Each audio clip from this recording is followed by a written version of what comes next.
It's now time for Matt and Dan in the house. Well, a very good day, ladies and gentlemen, boys and girls. Welcome to another episode of Matt and Dan in the house of... Wow. Exactly. Hello. Hello. Welcome, everyone, boys and girls, everyone, to, of course, brand new episode of Matt and Dan House of Quark. And today, of course, is episode 17. 1-7. Mm-hmm. Crazy. As you watched us, of course, on our Facebook group at M&DHQ, or Facebook page, I think it is, not a group, it's a page, sorry. So that's M&DHQ, or on our YouTube channel. You watched us there, or listening on Spotify, Google Podcasts, Apple Podcasts, Radio Public, Anchor, Breaker, Overcast, and Pocket Casts as well. And I do believe we've got listeners now in Romania. Wow, I wasn't expecting. I know. Normally, we get around now. We got listeners in Romania. I think the last one was Singapore, and now we've gained them in Romania. So we're slowly. Well, we got back into Europe now, so we are slowly conquering the world. Yes, yay! Hello, people in Romania. I don't speak any. I don't know what hello is. I don't know any Romanian or Hungarian, nothing like that, unfortunately. I know. I think some of the languages are quite similar. I think you can talk to each other pretty much. Yakshimash, I think, is how are you? Is that right? I think is that Polish or something, but I think they say that in quite a lot of the Eastern countries. I don't know. So if I am wrong, please correct me. But Yakshimash. Right then. So we're not just based now on Borat, by the way. I was talking to a Polish person who explained that to me. I don't know. Anyway, right? So it's not just Borat. Anyway, so of course, episode 17. And today, what are we talking about? Well, today, the subject is friendship. So we'll talk about a very important part of Star Trek, of course, not just an adventure, say, in space and all sorts of things like that. It is also, I think, one of the main principles of Star Trek is actually friendship. I definitely would say that. So friendship within, of course, the Star Trek franchise. We're talking... I got a list here of different duos of friends. Yeah, so we got Archer and Trip, Geordi and Data, O'Brien and Dr. Bashir, Paris and Kim, Tilly and Burnham, and of course Kirk and Spock. But if there's any more, of course, we can think of, I'm sure we will definitely bring that up. Yeah. So yeah, I think it's gonna be a fun one. I think a lot to talk about. Friendships in Star Trek. I think we should start, of course, right at the top. We'll start with Star Trek Enterprise with Archer and Trip, because we know these two. Well, they've got a history together, haven't they? Yeah, they go way back to back to when I don't want to say the Academy because it probably didn't exist then, but yeah, that's a good point actually. Yeah, it didn't exist. Yeah, no. Back to I guess when they first started the program, yeah, it's kind of like I don't know, I always think of it being like NASA, whatever our astronauts do today. I don't know what they do today. I don't know. No idea actually. But I like this friendship. I think because we know that they've been through a lot together. I think the others we're going to talk about, obviously they formed their friendships whilst when they met. Yeah, that's a good point. That's a good point. Yeah. These actually go back since I don't know how many years they knew each other previously. I can't remember, but two great characters, and I think their friendship definitely is important to Enterprise, and obviously the captain and the engineer. Obviously you need to trust your engineer, and I think it's good that they're both friends, and obviously I like the idea that they have a lot of history, a lot of good times together already. Yeah. I think what's interesting is I would say that their relationship was based on work as well as in like their interests in work, isn't it? Obviously, because Trip obviously engineering and Archer anything commanding and anything to do with space exploration, isn't it? So that's where it comes from. Then I also find their friendship in a way sort of gets in the way of their work as well. Like there are times when Archer obviously gives an order that Trip doesn't really necessarily agrees with. And it's this weird, there's always seems to be a weird moment with them, so I find, where they like Arch is not sure what to say or do or what, because it's his best friend, if that makes sense, you know. And yeah, you know, that's it also gets in the way sometimes, I think, you it's a know. bit of a hindrance, isn't it? Because it would be like, you know, it would be like if, because you and I have known each other, we've been best friends for 11 years. It would be like if I 11 was, years, wow. Yeah. yes, me and Matt have Yeah. been friends for 11 years. It would be like if, you know, you know, we both worked at the same place and sort of I was, you know, a higher rank than you, you know what I mean, telling Yeah, me what yeah, to do. It is kind of a bit of a hindrance, yeah. sort of. You obviously Archer and Trip knew each other and they formed this trust and relationship, and they knew a lot about each other inside and out. But then it is a hindrance then when they come to work together, because it's a different type of relationship then. Yeah, yeah. Do you know what I mean? They are like brothers, aren't they, in a way as well? It's yeah, it's a very family, because their families seem to work together as well. When you know you get through the series, you learn a lot about how Trip and Archer's dad, and it seems to be very interconnected there as well. With that, with family as well as you know, not as well as just being friends. In a way, I do sort of relate to it in a way that, like, with what you just said, like, I mean, I've never really experienced, I guess, with, like, say, with yourself or anyone I've known the same amount of time as you, or even more, whatever. But I have experienced, like, well, you know, I used to work at Pontins, and I was same level as everyone at the start, and then suddenly I was like in the management team, and it was weird and it was strange because there were people then who, I guess, in a way, and they sort of, I guess, treated me differently in a way, you know, or they, you know, because now they're superior, they don't, you know, and it's interesting. I think Trip, I guess, has that as well, that he gets, you know, it's just a weird relationship then, because it does, like you said, it's a hindrance. It does get in the way of that as well. So yeah, yeah, and I think that's such a brilliant example, actually, what they must have been going through. Definitely Archer and Trip. Yeah, but I think they're both you know, confident that they try not to let it affect their friendship too much. Yeah, They're both, yeah. you know, Is it? it's like I've seen you angry at things, and I you know, I know that it's nothing against me or whatever. Do you know what I mean? Yeah. Like, obviously, there's times where Trip has to understand that Archer's the captain. Yeah, You yeah. know, it's not going to affect their friendship, but you know, do you know what I'm trying to say? Oh, you've just played. So I thought I played the GIF. That's all. I was listening. So I just thought I played that. Yeah. No. I know what you mean. Yeah. I think it's sort of like if Archer said something or did something that could have been, I don't know, considered, I guess, harsh or something.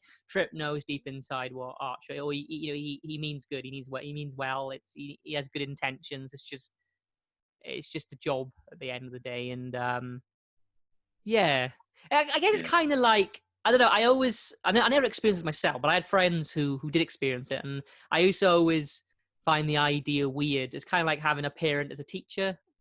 Do you know what I mean? Or, you know, Yeah, that's a good example, you actually. know. Yeah, definitely. I guess, like, for you, I mean, I know obviously you have a sister, obviously, who works in education, don't you? Like, imagine though, like, I you have two know, sisters that work in oh yeah, education. two sisters. There we go. Yeah. But imagine, you know, there was, I don't know, you did a course or something, I don't know, and then they ended up being, you know, one of them ended up being, you know, a lecturer or something for you. Do you know what I mean? Like, that must Yeah. be so strange. Like, you know what? And it must be difficult for that side, because, like, even though you got to sort of treat them all equally, it's hard because at the end of the day, you know, they love you. Like, do you know what I mean? Like, that must get in the way as well, because it's like, you know, she can't just give you all good grades, but at the same time, well, I'm not saying she would just give you all good grades. I'm trying to say is, but also it's like, well, you know, you're a brother, you know, you're flesh and blood sort of thing, you know. So and I'm guessing that's what sort of Archer and Trip have as well, you know, in a way. That is a very good example. Yeah. Yeah, that's a very good analogy. Yeah, absolutely. But I mean, like, obviously they're both one character. I love they do have a nice what's the word, brother. It's like me and you. We're like A brother bond sort of thing. brotherly bond. Yeah, like you said. Yeah. It's very comforting to watch for me personally. I like those two characters, and yeah, it is kind of like they are two guys that you could easily go for a beer with. Do you know what I mean? And it's yeah, different. And I think because they do go back. It's quite nice that the history comes up. You know what I mean? Memories and stuff. That's quite nice. With the others, obviously their friendships form when they meet on the ships, isn't it? Yeah, yeah. That's a really Like, good point as well, actually. Yeah. oh yeah, I really like all the different memories and the different. Oh, this one time, because again, like me and you there's so many things that me and you have Hmm. happened to us, and it's like if we had our show, you know, do you know what I mean? Yeah, It's yeah. kind No, no, I know what you mean. Yeah.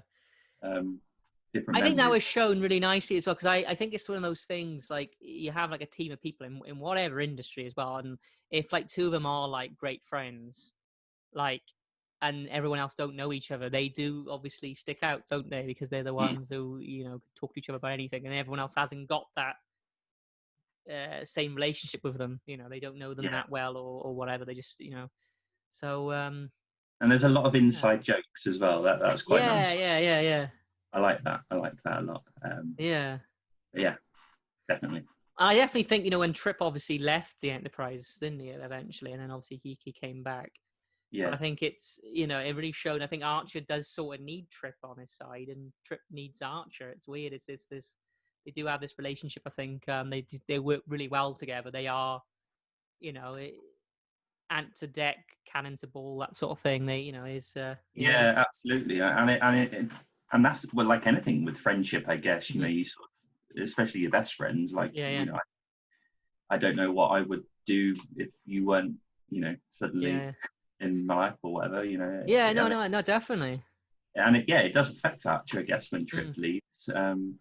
So it's like I use cannonball as an example. I must think we're old now. Rock on, Johnny. What was it? Yeah, it's Johnny. Rock on, Johnny. but yeah, definitely, and really, I mean, obviously, we're going to get onto the others, but Yeah, I yeah, think it would definitely affect, within the Star Trek, Star Trek duos, like if one of them left, and it shows how important friendship is within yeah, yeah. No, Star definitely. Trek, definitely, and in life in general, really. Hmm. Yeah, yeah. Well, it's one of these things. Again, I always seem to link it to my work a lot. I think it's because I work on a ship, and I always think of it like a crew, and it's like obviously a team. I don't know, the sort of jobs I've been doing now for the past 6 years has always been living there, and literally living there, working there, eating there. Is literally I'm there all the time with people, and it's the same sort of thing like on all the Star Trek series. They're always with each other constantly all the time. So you can imagine you get on each other's nerves quite a lot. Sometimes it can happen. And there was one thing I always remember a manager said to me, to the whole team once, and it was a really nice thought, and it was like what's the most important thing? And everyone was saying things like presentation, customer service, blah blah blah, and all this, and he was like, no, no, no. He said, getting on, being friends. That's the most important thing. And that was one thing I've always remembered. Like, it's always been in the back of my head. Like, that's the most important thing is to get on. And well, regardless what job you're doing, like if you get on with the people you work with, it'll be No, absolutely. Yeah, definitely. And that's one thing. It's always been sort of a life lesson to me. Then actually, like I didn't just take that just for work. I took that actually. I was like, that's a brilliant thing to say. He said we all get on. Like we all have differences, but it's great to find moral ground and get on and have fun. That's the most important thing. And yeah, you know, definitely. I mean, I've definitely done jobs where I've not necessarily. I mean, I always try to make friends, and I always try to, yeah, like the yeah, person. I've had instances where hmm, I've not necessarily liked a person for whatever reason. yeah, yeah, And it's definitely impacted my work. I won't go into details, but it yeah, yeah. definitely has Uh-huh. impacted. So it is really, like you say, really important that if you can make friends with the people that you work with. Hmm. Um, Yeah, no, definitely. Yeah. Especially like somewhere on like a starship or for yourself, Well, on yeah, you need to, like you say, yeah. you're in that environment where you're seeing each other for. It's like different for me, when Hmm. for instance, when I was working at Spa, yeah, I got on with everybody, but then Hmm. I was able to go home at night and not see Hmm. them till the next time I was on shift with them. But for you, Yeah, yeah. I guess, Archer and Trip or whatever, they're there all the time, and it's Hmm. Oh, I've had some awkward dinners. Trust me. Like, yeah, yeah, it's been one of them. I was like, oh god, here we go. But Anyway, so so Archer and Trip, I think, brilliant example there, and a brilliant friendship, and I think, great characters as well, very good. I like how they're very similar to each other as well, aren't they? In also Yeah, very different. definitely. They're very Is I always see them as the sort of the lads of the ship as well. I don't know what it is. They're just sort of the boys. The boys, yes, Paul's yeah, got to keep them under control, like.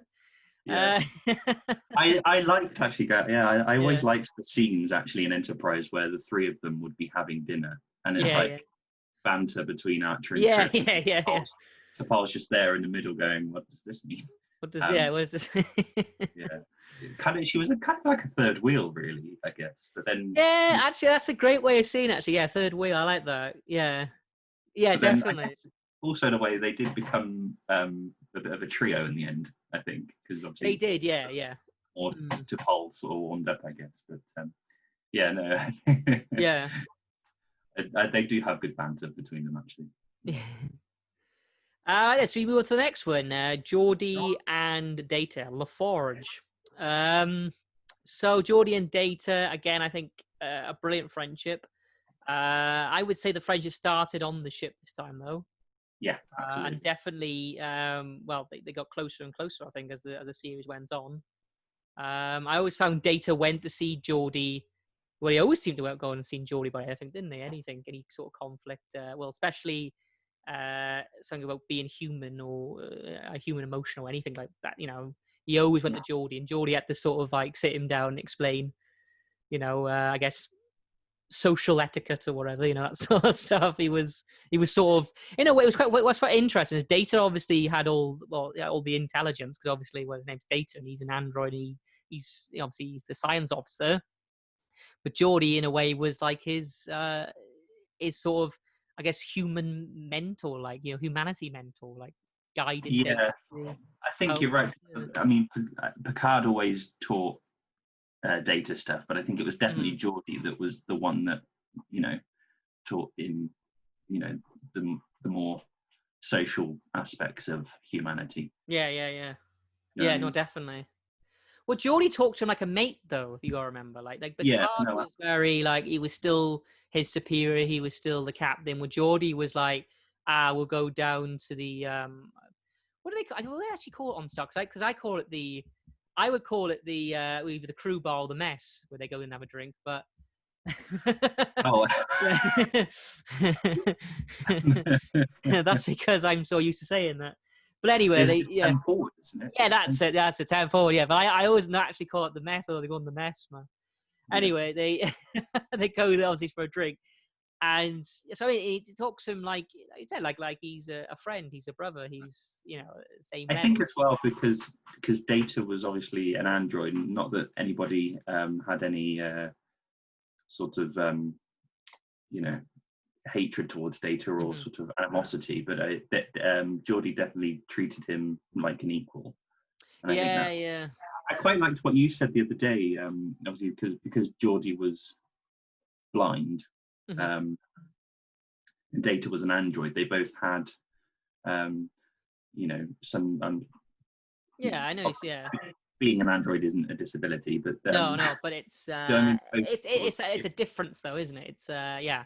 I know what and you mean.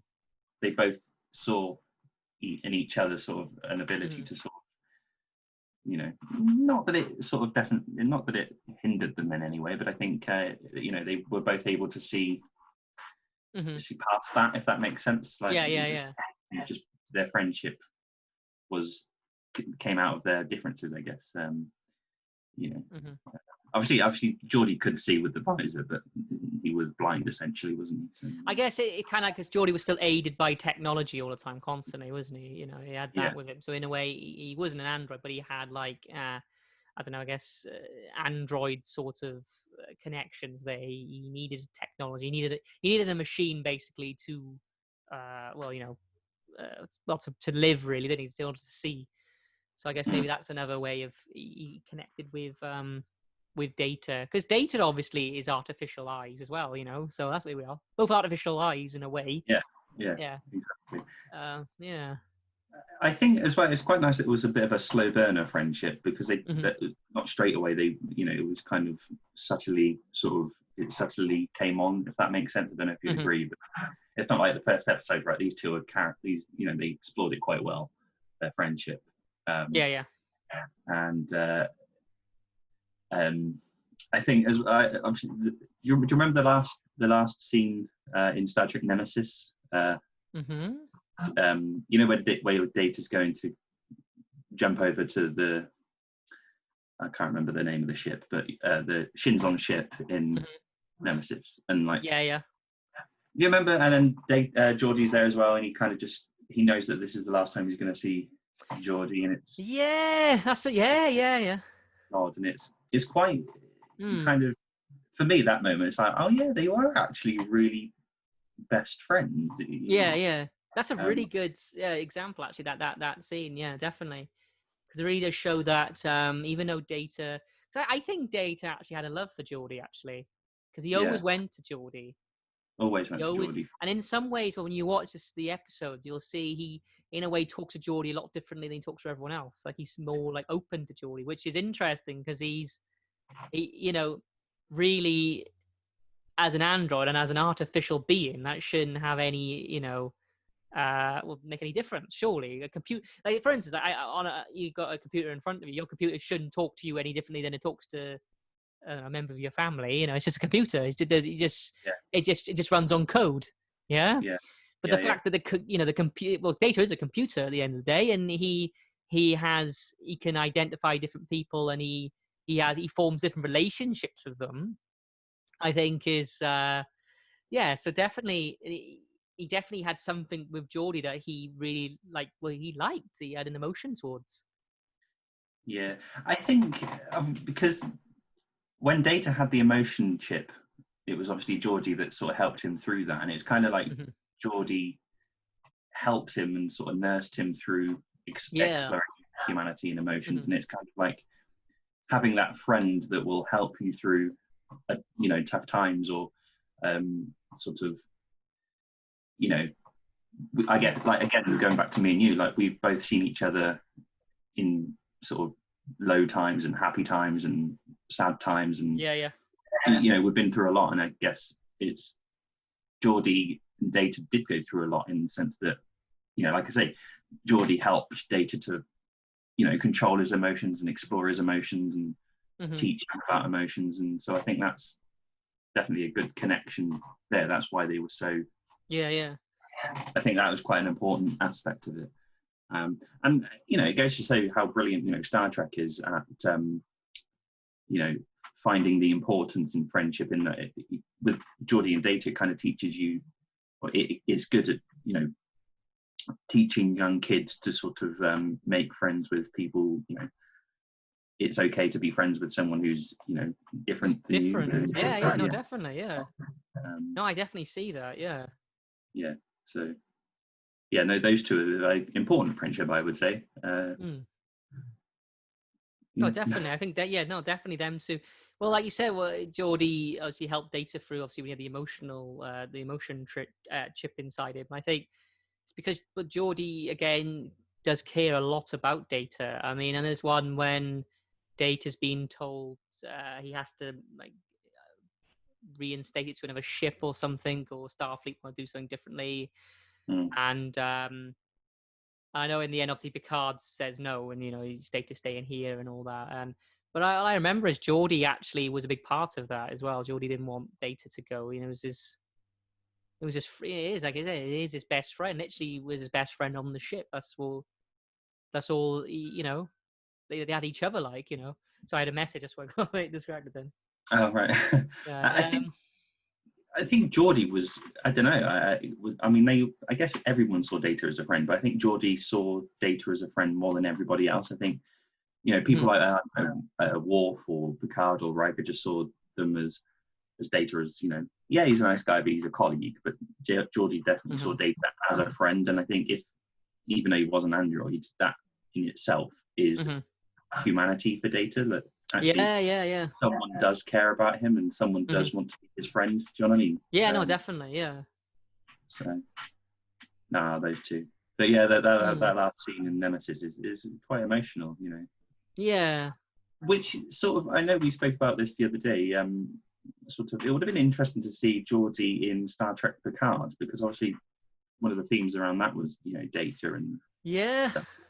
It would have been nice to sort of have him as an influence, maybe. Well, what I remember is, I think it's TNG, isn't it? When Picard's having like flashes of the future or something, and Geordi is there as well. Doesn't Geordi? I can't remember what happens now. My memory's gone absolutely blank. This always happens when I think of examples. But I think it's a connection between. I'm sure Geordi goes to Picard to look for data or something like that. Or Geordi's definitely involved in that anyway, and it's a connection with data. So, and it's an episode. I think sure it's TNG. I'm sure it's in TNG. Or was it one Is of that the last episode? All Good Things? Possibly. Is it All Good Things, or no? That's I need to watch TNG over again. It's been a while since I watched TNG. I actually want to watch them all again. Yeah, so there's definitely. I remember something. His connection with Geordi as well, with data. It's not just Picard and data. It's also Geordi. So they obviously are highlighting that Geordi is we are obviously, of course, but it is obviously official that Geordi and data are hand in hand. Got great friends. Yeah, and they do have some holodeck episodes as well together, don't they? Yeah. Because I know he's quite a what's that? Sherlock Holmes, isn't it? And yeah, I was thinking of Watson. Sherlock Holmes. Yeah, Dr. Watson, isn't it? Yeah. Yeah. So Yeah, so there we are. So Geordi actually uses his downtime with data as well. yeah. There we go. He actually does make the time to relax with data as well. So data is literally, like you said, he's not just an android, because in some ways Star Trek or Starfleet, they sort of, some of them see data as like a piece of furniture in a way, like a computer. And Geordi really does see past that, and is his friend. He helps him out. He has fun with him. He goes to the bar. Advice as well. And the idea is, well, when Data's having a bad time, he goes to Geordi, and Geordi vice versa. They all, they use each other. They are each other's rocks in a way. So yeah, I think that's a great friendship there. Geordi and Data, definitely.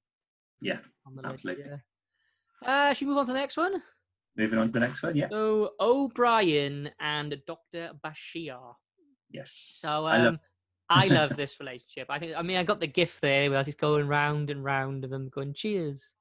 And that's one thing as well, actually, the word cheers, well, I just said, because obviously they are both, no, O'Brien is Irish, but they are both from, let's say, the British Isles, say, around that area. So they are, they have that connection as well. Yeah, because they do the Battle of Britain on the Holocene. Yeah, exactly. So obviously, yeah, they are, I says, British history fans as well. They love all that. They I guess, yeah, obviously the Irish and the Brits are, well, we are next door neighbors. We are, I guess, the closest of friends really with that. And I think, yeah, I think that's what really does get them together, is that sort of relationship is with their, well, how close they, I guess they well, do you know what I mean? Where they're from, in a way, which I think is a thing that happens naturally. Like you find out where someone's from for the first time. You realize they're from somewhere close to you. You do go, oh wow, yeah, I'm from there, and you start naming places that you've been and things like that. I think, and I think that's just a natural thing people do. Especially, I mean, on this, like, I'm using myself as an example, but on the ship, people find out I'm Welsh and they're from Wales. They want to know everything. You know what I mean? And I find it's go on a holiday as well, isn't it? All Welsh people seem to find each other, or the Brits do. You know what I mean? It's always yeah, that is all. The Brits do find each other on the holiday. Yeah. No matter where you are, you will always. We do stick out a mile away normally, to be honest, though, wherever we are on holiday. But yeah, and I think with these two, they, like I said, the Brits and the Irish, we're neighbours and everything, and. I mean, I don't know what the relationship with Britain and Ireland will be in the future, but obviously, well, this is showing very positive. I mean, we're obviously United Earth by then, obviously, but still. Because I know there's a lovely moment when I think they're singing Jerusalem or something. It's something like that. I'm not sure. I think they're singing Jerusalem. Yes, yeah. Yeah. Which I think it's a lovely moment, though. I think because these two, like I said, they met obviously on DS9, and I think they definitely gain this relationship. I would say to do with their backgrounds and their interests, because it's a lot of British. They didn't. I mean, to start with, O'Brien didn't really like Dr. Bashir. No, that's true. Actually, yeah. He found Dr. Bashir quite annoying in the fact that he'd always follow him around and like Mhm. kind of like, oh, leave me alone, leave me alone. But then slowly but surely they kind of did, in a way, just gel. I think. Yeah, yeah. I can't remember off the top of my head, but I think there was an episode where they were forced together or something, and then they kind of just ended up Mhm. forming this beautiful relationship. And I think, especially on somewhere like DS9, where there's so many people and sort of so many different people, and they've actually Mhm. managed, like you say, it is like you sort of going to Spain, and there's loads of different people Mhm. around, but you managed to find the one British person. like, Yeah, yeah, yeah, yeah. um, I love these two. They really make me laugh. Those I think I can think of others, but this friendship, O'Brien and Dr. Bashir, is the one that closely reminds me of us. Yeah, yeah. Out of that list, anyway, I think. Okay, yeah. I mean, you and I instantly gelled, but Uh-huh. I liked you from the start. Do you know what I mean? But definitely, I think more than Archer and Trip, they do form a brotherly sort of. Because I'm going through my DS9 rewatch right now, and the last episode I watched actually was where Keiko comes back and they stop spending time with each other. O'Brien and Yeah. Dr. end up Uh-huh. having to not spend so much time because Keiko's back. Uh-huh. O'Brien spends more time with Keiko, and they kind of end up missing each other. Mhm. Um, Yeah, yeah, yeah. the point where they start getting a little bit depressed because they don't have each other and they stop. And so anyway, in the end, Keiko sort of forces them to sort of go and spend time with each other, and then Mhm. everything's fine again, and then they go on to the holosuite. And I mean, it's yeah, actually, yeah. When you said as well, they obviously didn't, because I didn't even think about, because I mean, I need to watch. I guess I need to watch DS9 again as well, because that's the thing with Star Trek, I find, because there's so many episodes, I do yeah, sort of forget what happens at the start. And when you brought that up, obviously they didn't get on at the start. I was like, oh yeah, of course they didn't actually. They did actually take a bit of time. But then I don't know, was it because I found O'Brien at the start was very, I don't know, like not necessarily stubborn, but he was very just get on with the job sort of thing. yeah, Because I remember Keiko wasn't happy living in a space station at all at first, and I think maybe it was to do with that he just wanted to just get on with the job, because Starfleet obviously ordered him to go to DS9, and he mm, had to just get on with the job, get it sorted, and then hopefully get out as soon as he can.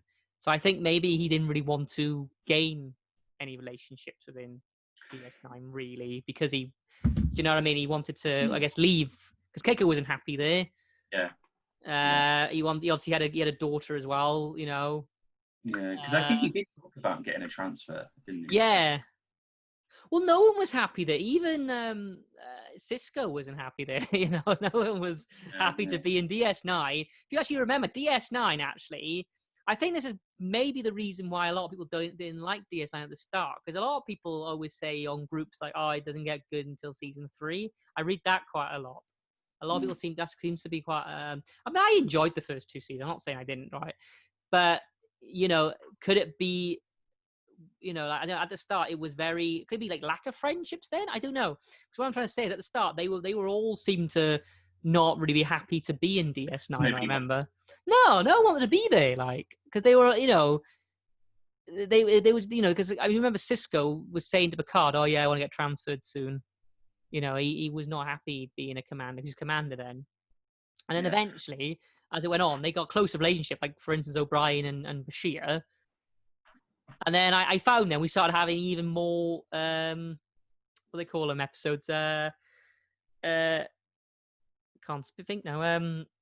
Hologram episode, holodeck episodes. oh yeah, We yeah, started having more then. Then they were having more fun. So I don't know if it's to do with that. I know. I mean, I guess you had Cisco and Dax relationship as well, but still yeah. Oh they yeah, all Cisco still, and Dax. I forgot yeah. about that, actually. But Yeah. then they all still, I found, didn't really want to be there at all. None of them did. They just did it because they were told to, and eventually, well, it seemed hard to get him out of there, Yeah, which and was again, interesting. that's the importance. I Yeah, think that is the friendships they formed. yeah, It's like kind of, well, I actually don't want to leave now. It's like, you'll relate to this. You sort of, when you go away to university and you meet hmm new people, and it's kind of like hmm for me, like personally, when I started university, I was like, oh, I'm not sure about this. I'm not going to make any friends, and I kind of want to go home, and I blah blah Yeah, blah yeah, blah. yeah, yeah. After a couple of days, I'd made a lot of friends. I was like, oh, I don't want this to end. And Yeah, then when yeah. it did end 3 years later, Hmm.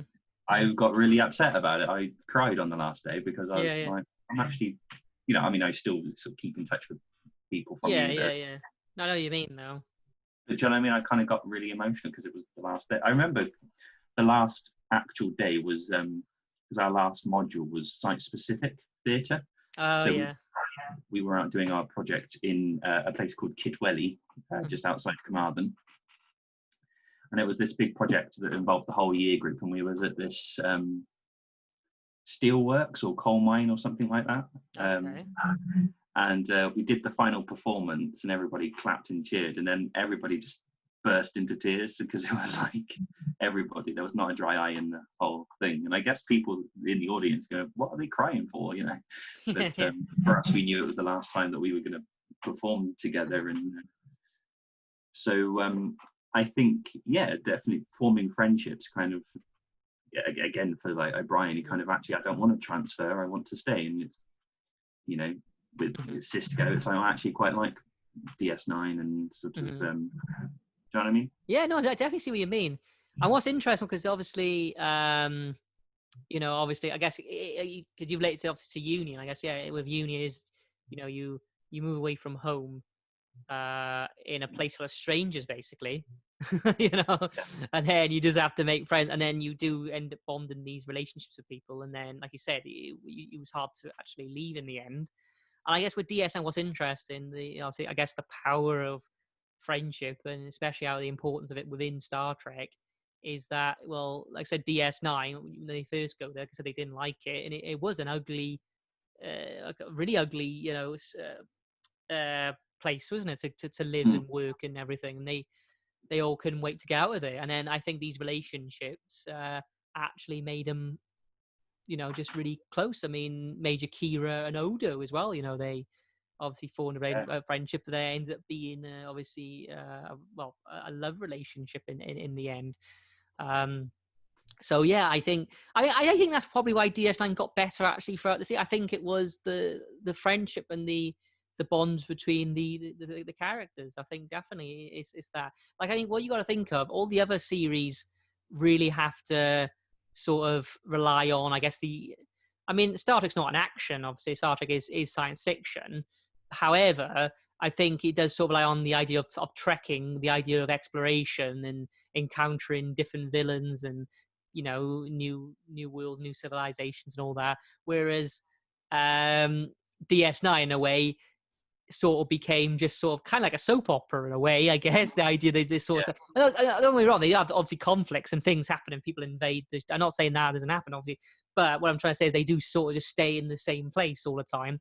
But I think these relationships that build throughout the series really did make it become such a successful series that it is.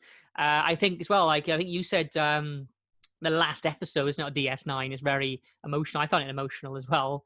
And it is kind of like, as a fan watching it, you sort of didn't want it to end. You didn't want it to go. It was like, oh yeah, it's going now, and we're gonna.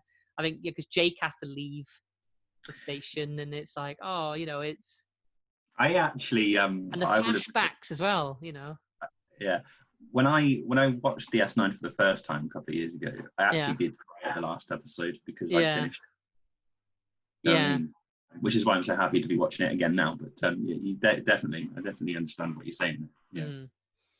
yeah, because Jake leaves and obviously Cisco goes to wherever he's going. Yeah, yeah. But I think it's I just have, all the flashback, because I think yeah, it's everything. Like the first day they're there, and yeah, because they literally do. They just meet each other, and like I said, what's different between, I guess, definitely Archer and Trip is that these people generally, apart from Dax, I guess, and Cisco, but they all generally didn't know each other. They were just stationed with each other because the Federation told them they had to go there, and yeah, then they just bond these fantastic relationships. And sometimes I think things in common does help, like Bashir and O'Brien, I think, was the whole British history, Irish history thing mm, that really did get them together.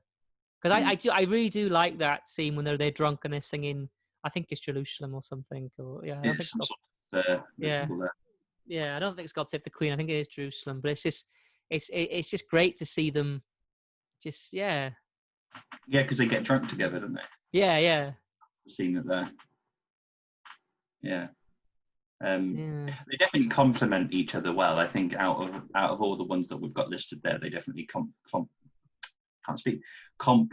each other. I Yeah. think Dr. Bashir is very good at grounding O'Brien because, like you said, to start off with, O'Brien was kind of very stubborn and Yeah.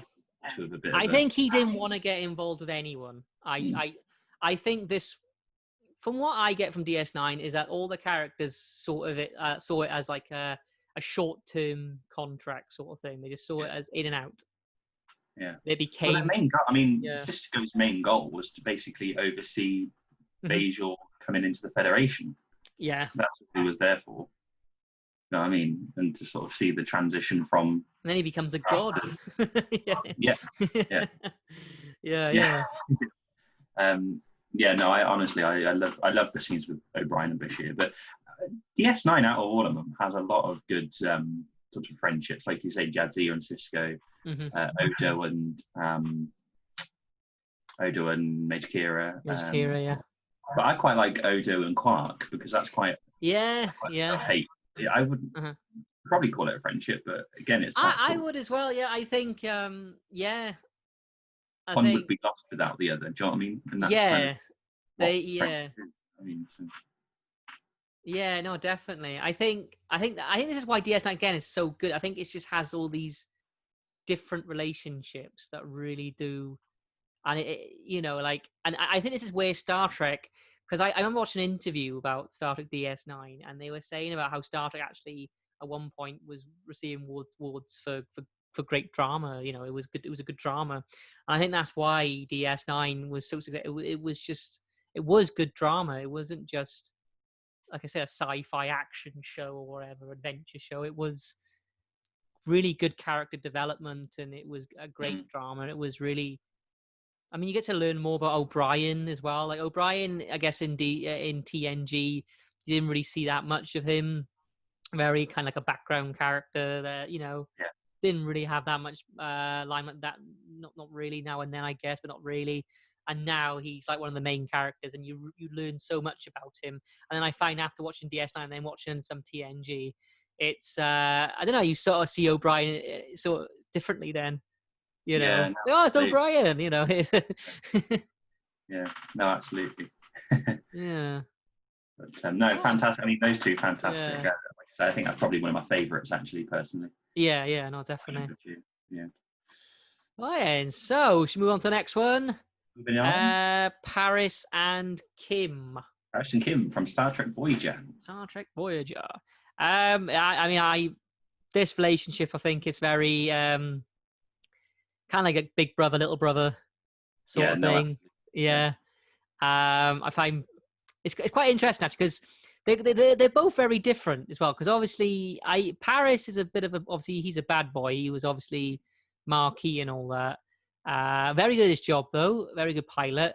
And then well, Harry Kim is very I always very kind of always goody two shoes sort of thing. Very he's always yeah, obeys the rules and the law and yeah, I said I always find Janeway sees him as a kind of like a son sort of thing. He's like, I always imagine he's the one with the baby. Well, he is. He's the one with the baby face sort of thing, isn't he? He's the one yeah. like. I think Janeway sees both of them as sons, really. Yeah, but then Paris is like the Paris is wild like one. the wild son, and He's Kim's off the like, yeah, rails. Yeah. definitely. I love that analogy, actually, big brother, little brother. Yeah. Especially because Paris teaches Kim a lot about sort of things that a brother would teach you. I mean, personally, I don't have a brother, Mhm. so I wouldn't know.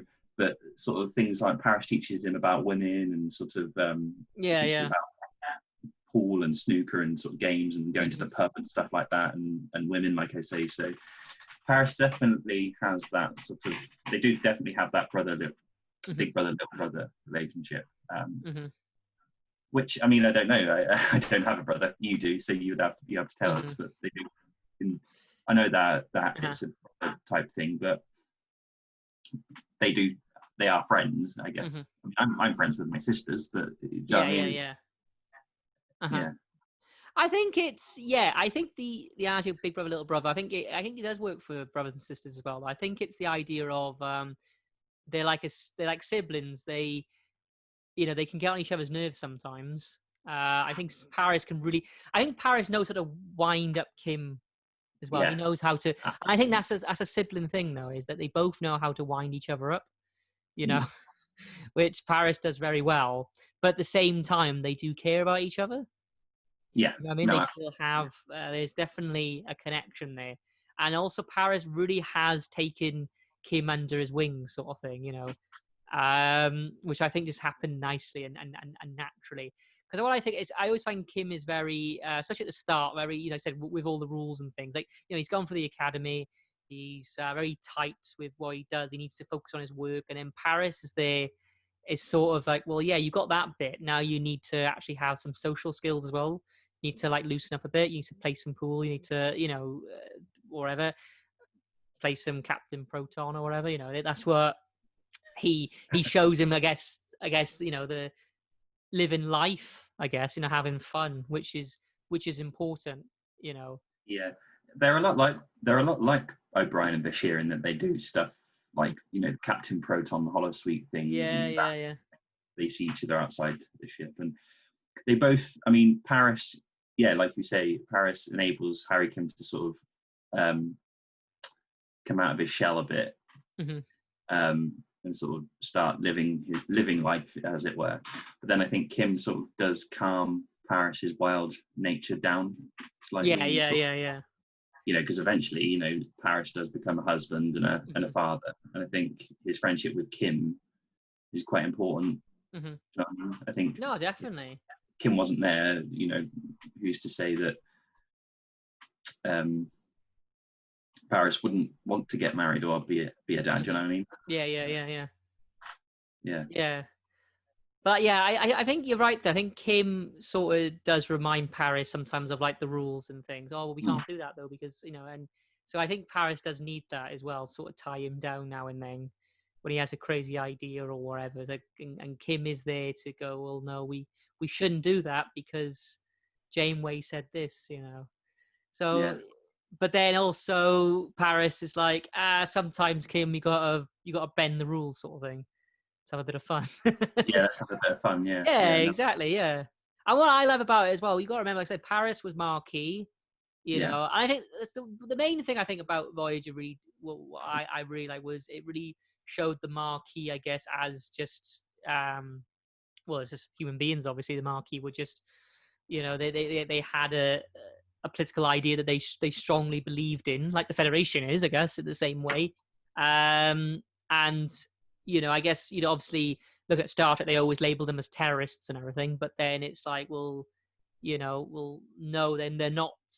They're just fighting for what they believe in, sort of thing. And I really think what's a nice moment is someone like Harry Kim, who's always, under Federation law, always obeying the rules, always. And then you got someone like Paris, then, who's got both sides in him, and it's nice. It really shows that. I don't know. I guess it's kind of like even though you might have different ideas, different opinions, you can always still get along. I mean, my favorite example of that is gotta be the Christmas, is it the World War I battle at Christmas Day when they stopped fighting Oh and yes. they Yeah. Yeah. played Yeah. football, Yeah. and exchanged presents, and it's just this lovely moment, I think, of I guess your human side does always triumph, sort of that. It always does come up, Yeah. regardless of what side you're fighting or what your views are. I guess, yeah, kind of like, I don't say mankind, because obviously I understand we got beings from different worlds and aliens are. But what I'm trying to say, I guess, it's the idea of the common folk, that mankind always marches on, sort of thing. I mean, like on the ship, we have people from different parts of the world, and some of their countries have political conflict, and that happens. But then it's quite nice that people sort of don't bring that to the table, or don't even, and they just have fun.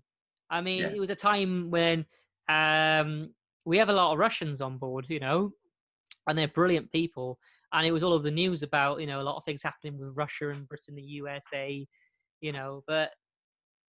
And the Russians may have an opinion on that. They may think, oh, actually, we think, and we have an opinion on it. Of course we do, because we're Brits. We're naturally going to have an opinion. That's our side, at the end of the day. Yeah. But it's the nice thing that, I guess, that it doesn't affect friendships or anything. You have that different opinions that, you still, if I'm making sense here, so like the common No, friendship I know, I am still, absolutely agree. carry on sort of thing. And and I really think it does show that, especially Voyager. I think Voyager definitely shows that you Yeah, I sort of think settle your differences. Yeah.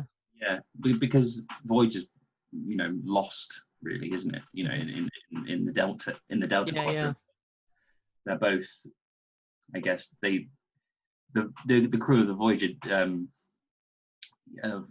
Voyager is different, obviously, to DS9. They were put there and sort of, but Voyager was lost and now they're away from. It's not like TNG where they could go back to Earth or you could get a ship from DS9 to Earth. Paris and Kim were actually lost, and I think Voyager, is probably the most important to have a friendship because you've left your family behind. You've left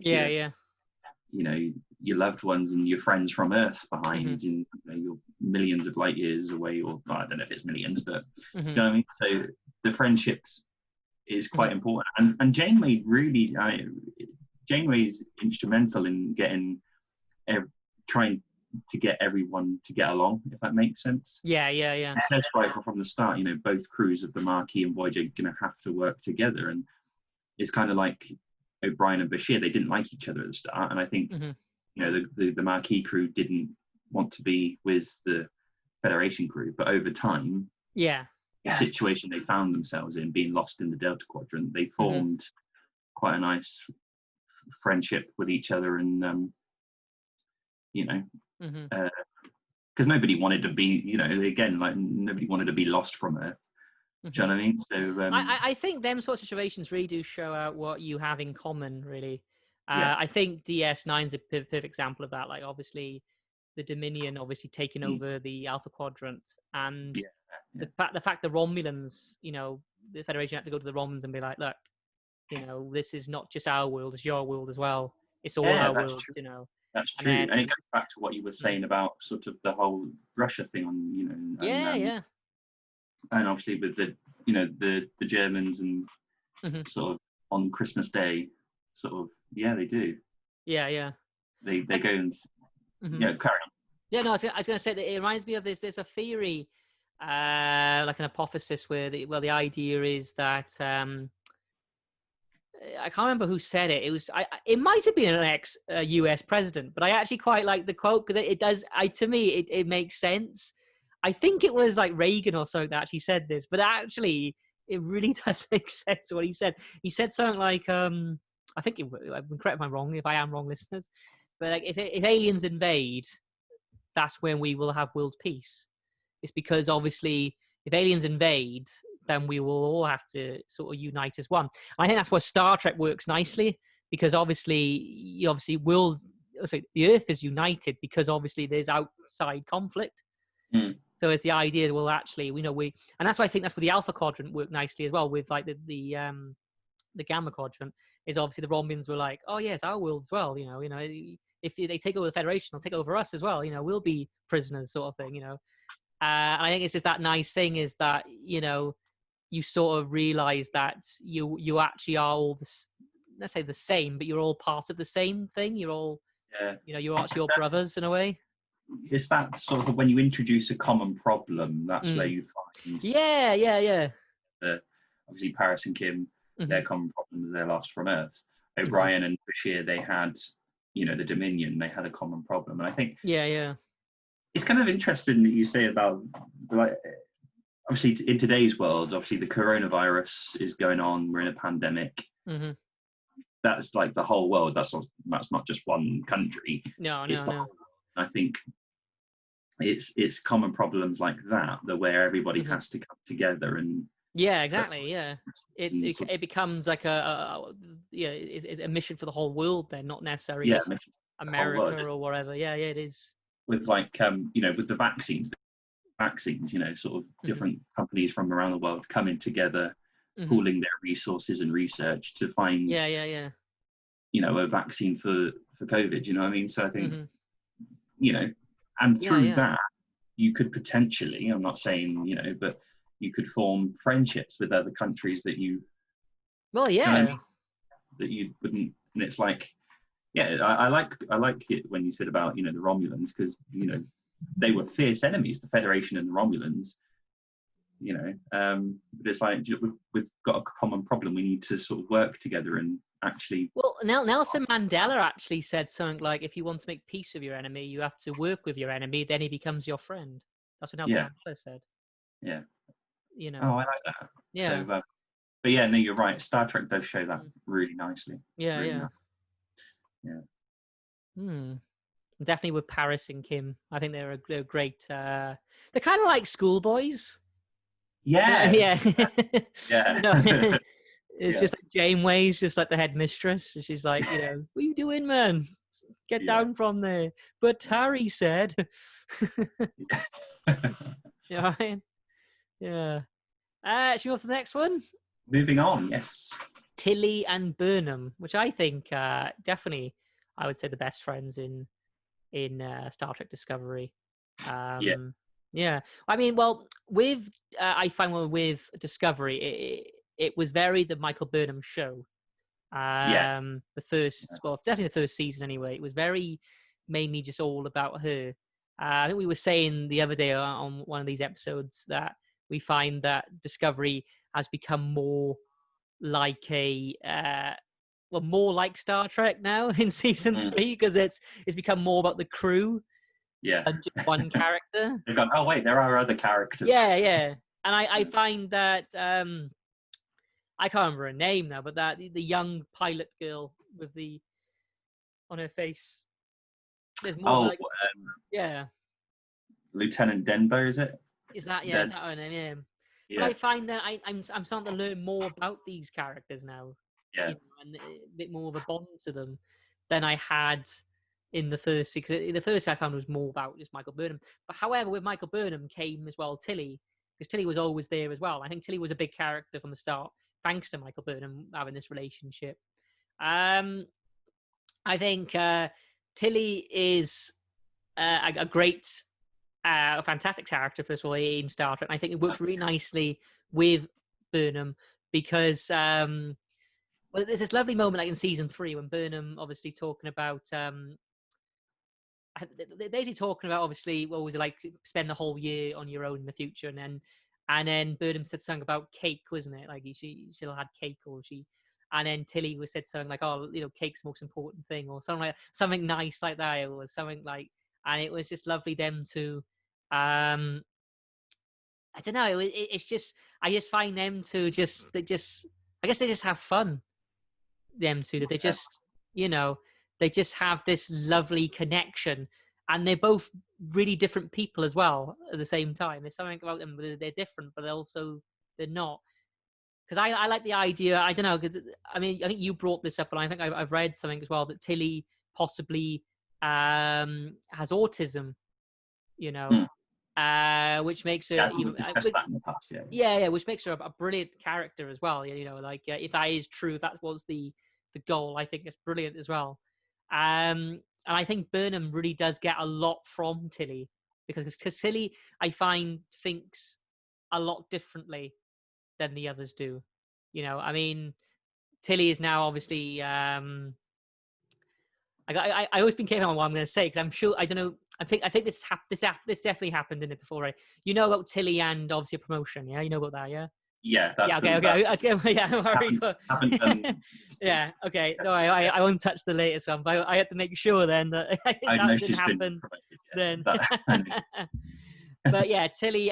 Tilly obviously offered a promotion and stuff, and she wasn't sure what to get. And in the end, obviously, the crew were like, "Actually, no, Tilly, you're the one for it. You're the main one. You can do this." And I think it's because Tilly, she's good at her job, but she's not just good at her job. She thinks in completely different ways. Yeah. She does, and I think that's probably what people are on about her maybe being autistic or somewhere, or maybe a spectrum. And it works really nicely with Michael Burnham, because Yeah, Michael because Burnham. Yeah, sorry, carry on. no, I think you were going to say what I was about to say. So carry on. I was going to say because Michael Burnham is obviously she's the main character. She's the well, obviously at the time she was very superior and all that. She'd get on with her job. Whereas Tilly, I don't know. Tilly really brings it down. Tilly's very Tilly. She grounds it.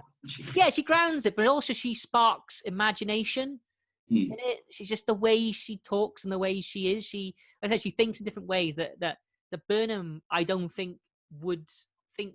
Do you know what I mean? It's something about She Tilly. definitely teaches Burnham a lot. Yeah. Yeah. There's something about Tilly that really does open things up in Michael Burnham, and Michael Burnham's in season 1 being pretty much the center of the story. It really shows the importance of Tilly, you know, and how Tilly really needs to sort of aid Burnham in different things and really open Burnham's mind up, you know, to think differently, which Tilly I think aids on that.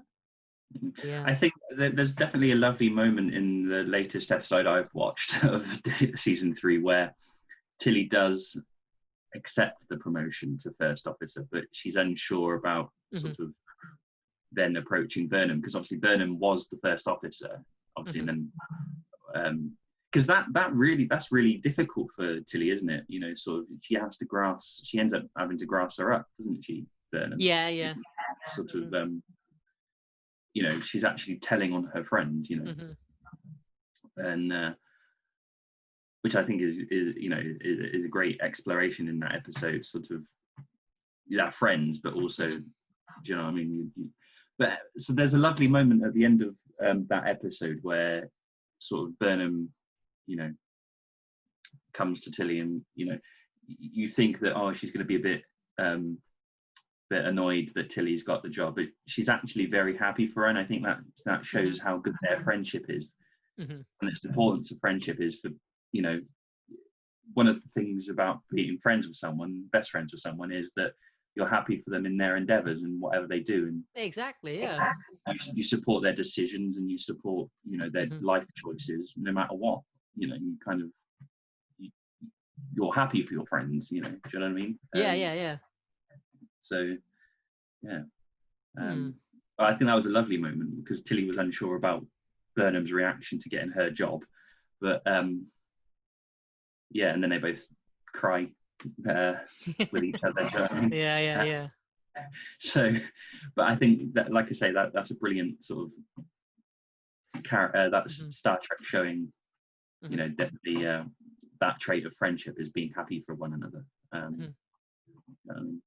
Not being jealous, being happy for each other. So yeah, I was going to say actually when you brought up about how they cry, because the big thing going on obviously online, you were saying that Michael Burnham seems to cry every episode and all that. So, I think though what's interesting is that Star Trek in a way has opened up to that a lot more, as in, like, I don't know, like obviously characters got upset throughout the franchise and things, but I guess there was sort of less crying and things, and I think actually I think it's nice that in a way Discovery is sort of, you know, I mean, I don't know, maybe people are maybe right that they do it too much now and then. I don't know, but it's, you know, at the end of the day they are only human, and I think, you know, it does, you know, I mean, Discovery even shows men crying, you know what I mean? That's the thing as well. So I think it's very important. Is absolutely important. I think, I'm not I'm not saying like Burnham crying in every episode is a bad thing, because it's not. No. I will admit I cry all the time. You know, I've been going through tough times, and it is like you say, with Star Trek Discovery showing mental health in men, men crying is brilliant. You know, for someone like me. It is okay to cry. It is definitely, and I think you're right, because you don't, you know, in the others, you know, in Voyager or DS9, you don't really see much emotion in that sense. But I think it's just changed with times, because people obviously, you know, men's mental health seemed to be very swept under the rug sort of thing. People didn't talk about it, you know, like they knew it was there, but sadly people didn't talk about it, and it made a lot of men very ill. Whereas I think now, it's like you said, Star Trek in a way does reflect the current times, and one of the things is men's mental health. It's a massive talk, especially this year with COVID-19 and all that. And I know Will and Kate's been doing quite a lot for men's mental health, which has been great. And I think Star Trek has really picked that up as well. That's a big part. That's why I love about Star Trek. I mean, as we talked about, obviously the burn could be, the environment, global warming, all that, but also it has a reflection on mental health as well, which I think definitely I think Discovery is focusing on. I think that people maybe missing that point, though. Well, actually, it's trying to emphasize that as well, which Star Trek does brilliant. Star Trek's always Star Trek's just brilliant. No, Star Trek always does try and reflect on these sort of current issues that we have in our time. Obviously, actually, no, I'll wait actually on it. I can't really actually say this because I might be ruining the episode for you. But all I'd say is something else that you will see on the new episode. I tend to watch it on a Monday. I don't know why. I know. No, I'm not going to say all just so I can wrap this up, so I'm not just leaving on the middle of a sentence. It's something else as well that they have. It's a lovely moment. You're going to like it. There we go.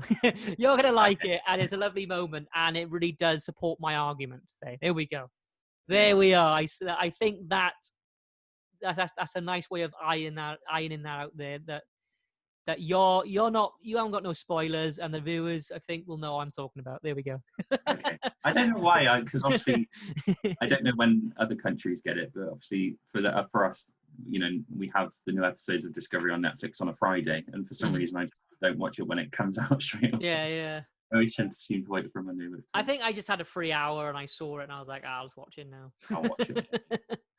But yeah, it's a lovely moment and it really does support what I'm trying to say. Yeah.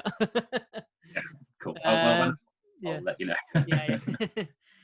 But yeah, Tilly and Burnham, brilliant characters. I think Tilly particular, because I don't know, I always like to see that Discovery really was written around Michael Burnham, like especially the season 1, and Tilly is definitely, it's got this sort of I don't know, this sort of like support character there that really does aid Burnham on her journey, say. So which I think related them, which ended up resulting in them being I guess best of friends. So no, absolutely.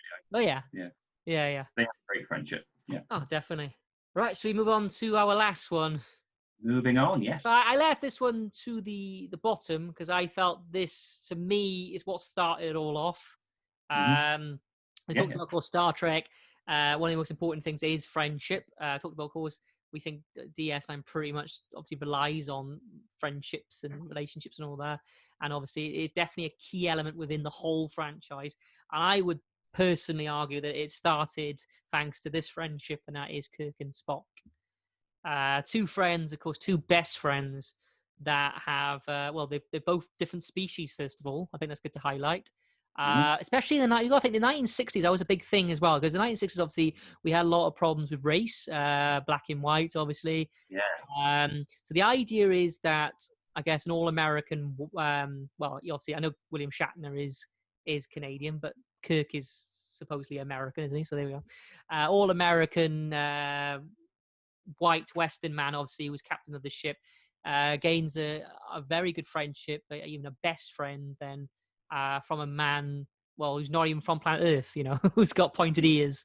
So I think at the time, that's gotta be a statement within itself, that regardless of, say again, differences and interests or whatever, or appearances, that friendship can always find a way, and how important friendship is as well.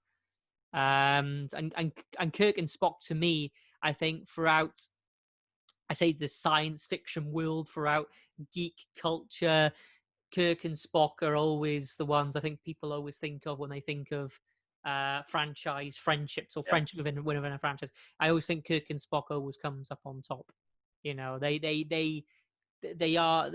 each other. They are yin and yang. They are cannonball Ant and Dick and Dom. They you know, you can't have Kirk without Spock. You can't have Spock without Kirk. Yeah. Yeah. You know. I think they have, again, a lot of differences, but then I Mhm. guess they see past that, especially Mhm. obviously Spock being, you know, because I guess this was around the time sort of when Vulcans and humans again weren't sort of, Yeah. as it Mhm. were. And I think one of my favorite episodes of the original series is I can't remember the name of it, but it's the one where they go back to they end up, is it City on the Edge of Forever, where they go back to that sort of 1960s place and they both have to. Okay. Yeah. It's sort of, you know, it's that sort of lovely sort of idea of two friends going on an adventure and sort of again a common problem. Sort of a, you know, I love. Yeah. You know, they have great adventures, but I guess Kirk and Spock, yeah, they, you know, it was always sort of. It was always them two going off to sort of, you know, beaming down to the planet, or do you know what I mean? When they see somewhere, it's always them two that sort of was the first to sort of make first contact with other people. Do you know what I mean? Yeah. It was Yeah. always, Mhm. you know, the representatives of the ship, as it were. And Mhm. in a way, it is kind of like Archer and Trip, I guess. Or my TV just turned itself off. Yeah, it did. Yeah. Oh, that's really weird. I got a new TV. Oh, nice. I didn't know it could do that. Anyway, um, I don't know where the remote is to get that off. Anyway, what was I saying? I think, yeah, the Archer and Trip friendship, I think, would probably have been modelled on the Kirk and Spock one, I guess, Yeah. because Spock is obviously the second in command, and Mhm. Kirk, and Trip is second in command. Mhm. Obviously, T'Pol is as well. There's two, isn't there? But Mhm. yeah, I think I can see a lot of similarities Mhm. between those two friendships.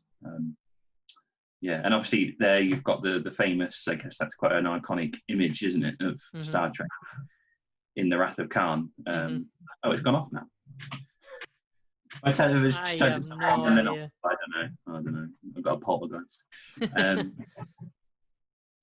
In the Wrath of Khan, yeah. So, well, I'll let you explain because it's probably you Well, said it. obviously Spock is, well, he's dying, isn't he? And then Yeah, obviously Kirk is a lovely moment. Kirk I can't obviously quite remember the line. You probably remember he the line. has it up against the glass. Spock makes the Vulcan salute, and Kirk does as well, and they basically press against each other's hands through the glass.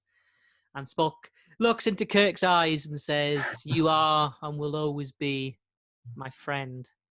And it's Yeah, just that goosebumps moment then that them two, because you got to remember, is Spock obviously the Vulcan, he suppresses all his emotions, absolutely. Yeah, and for some reason Kirk does always trigger his emotions. He always does, you know. Kirk always tickles his heart in some way. Um, there's a lovely episode as well in the original series where Spock thinks Kirk is dead, basically, or Kirk is gone, and then Kirk walks in and Spock actually goes, "Kirk!" and then realizes, oh, I just expressed my emotions and went, "Hello." So, and that's because he triggers that. He obviously really does care about Kirk. He really does. Like, absolutely. I think a good point as well is that obviously being Vulcan, you know, mhm. you would think that he would find the idea of friendship illogical, Yeah. but it's like you say, it's Kirk triggers that, Yeah, and he it's really does. Yeah. actually it's not as illogical as one would think. Do you know what I mean? I know Spock does have human side as well, but it's that Yeah. sort of Vulcans, I think, would find friendship illogical. hmm Yeah. Well, Um, T'Pol does, doesn't she? She doesn't really yeah. understand. Yeah. But like we've been saying, I think friendship is definitely important. It's definitely a human hmm aspect. And, but yeah, you're right. Kirk does trigger that in Spock. Well, there's a whole movie called The Search for Spock. You know, the best friend looking for his best friend. That's what Yeah, is a whole exactly. film about that. You know, so yeah. And I said that they need each other. They really. I mean, even we were talking about the LGBTQ community even uses was it like slash fiction, and they always there's loads out there. You can find so much on Kirk and Spock even having a, say, sexual relationship. But it's so interesting that people like to even explore that with them two as well, and them two always seem to be, say, the textbook example of that. Of is it you saying someone why slash fiction? Well, slash fiction is obviously, well, yeah, I guess it's LGBTQ sort of way of I guess using fan fiction, isn't it? But also getting two characters of the same sex together. And the examples always imagine Kirk and Spock, which I find it fascinating how people always seem to highlight the these two, because I said they're always together. They are. I said they're. Yeah. Obviously, they haven't got a love relationship in the series that they do on Slash. But what I'm trying to say is that the fact that people even take it to that extreme, I think, is fascinating. That is to explore their relationship in a different angle. I guess you know what I mean. Yeah. It is great. I think, like, it's definitely the iconic friendship of Star Trek. I think. Yeah. There's a whole movie dedicated to the search for Spock, but I think. You'll be able to tell. There's an episode, isn't there, where Kirk is accused of murdering someone or doing something wrong, and Spock is dedicated to proving Kirk's innocence. Yes, yeah. And I think that's great. Like sort of. I think if you were wrongly accused of something, if you strongly denied that you did something, I would support you, even though I wouldn't know if you did something or not. Do you know what I mean? If you broke the law. Or if you didn't break the law, I would believe you, whatever you would say if you were innocent. If you said you were innocent, I would believe you, and I think that's those two do that very well. Kirk refuses to give up on finding Spock. Kirk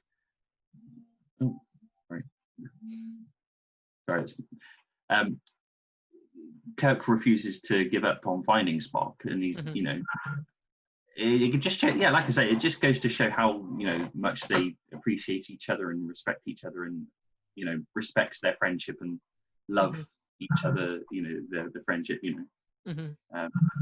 So I can't remember what that episode's called, but no, I know what you mean though. Yeah, I do remember that one now. Yeah, I think the Doctor Bones sort of goes, Spock, what are you doing? You're meant to be commanding the ship, but it's actually Spock's actually trying to prove Kirk's innocence.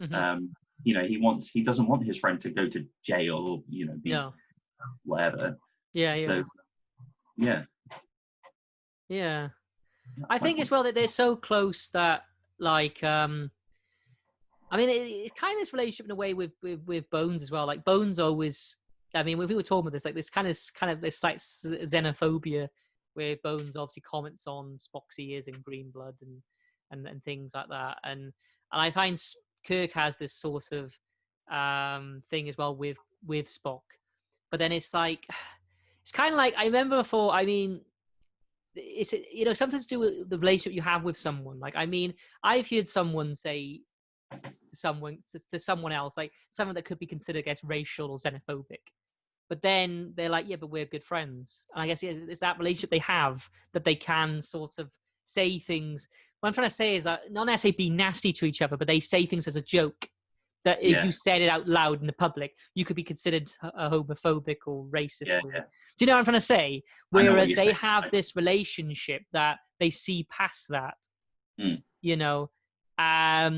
definitely with Kirk and Spock. I mean, Kirk, obviously, you could see Spock as, emotionless Vulcan or something, but Spock knows that, Spock, cares a lot, so much about Kirk, and he knows that Kirk actually cares a lot about him, and do you know what I'm trying to say? You sort of see past that, It's almost like Kirk forgets that, Spock is Vulcan. He kind of just sees him as his best friend, which I think is brilliant. It's like, you're from Wales, I'm from England originally, and we don't let that affect us. We're best friends. You know what I mean? Exactly. I think it's brilliant. Like I say, it's definitely the iconic friendship of Star Trek. I almost said Stargate then. Star Trek. I think in like science fiction and in generally in anything like, I say nerd culture, it all comes to Kirk and Spock, I think, definitely. I mean, I always call the original Star Trek crew the Beatles of the science fiction world. I've always called them that. They are like George and Lennon, aren't they? Yeah, they are. They absolutely are. Yeah. Yeah. I love. I didn't think of that. Yeah, that's great. Yeah. Yeah, Yeah. definitely. Because I always think this as well, that you can't I love the Beatles, as you know. I do love the Beatles, but then I do also think when I listen to the Beatles and I listen to Paul McCartney. Sorry, not George. It was Paul I meant, actually. Not Yeah, George. I knew what you meant. No offense to George. I love George as well, but I meant Paul when I said it. Actually, I don't know why I said George. I Anyway, knew what you meant. Yeah. But Paul and Lennon, I always find them two. They really do need each other. I always find I listen to John Lennon songs that he's done himself, and it's great, but then it's always missing something. And then I listen to some Paul McCartney songs, and it's great, but again, it's always missing something. And it's something about them two put together that makes the Beatles, and obviously the other two as well. I'm not saying they're not important, Ringo, but I'm just saying though, it's something about them too that really do need. I always find that with John Lennon, his songs always seem to be quite political, but then they're always missing sort of like there's like a musical aspect of it as well that Paul McCartney's very gifted of aiding. And then Paul McCartney then is like very good musically, but there's always something like a meaning of the song that he always lacks. Where John Lennon always has meaning, if that makes sense. And then put them together, and then they make amazing music when they made obviously the Beatles. So there's always, which I think definitely with Kirk and Spock. Yeah, definitely. It would be weird, sort of. It wouldn't have. Yeah, it would be weird not having Spock, Kirk, or Kirk without Spock.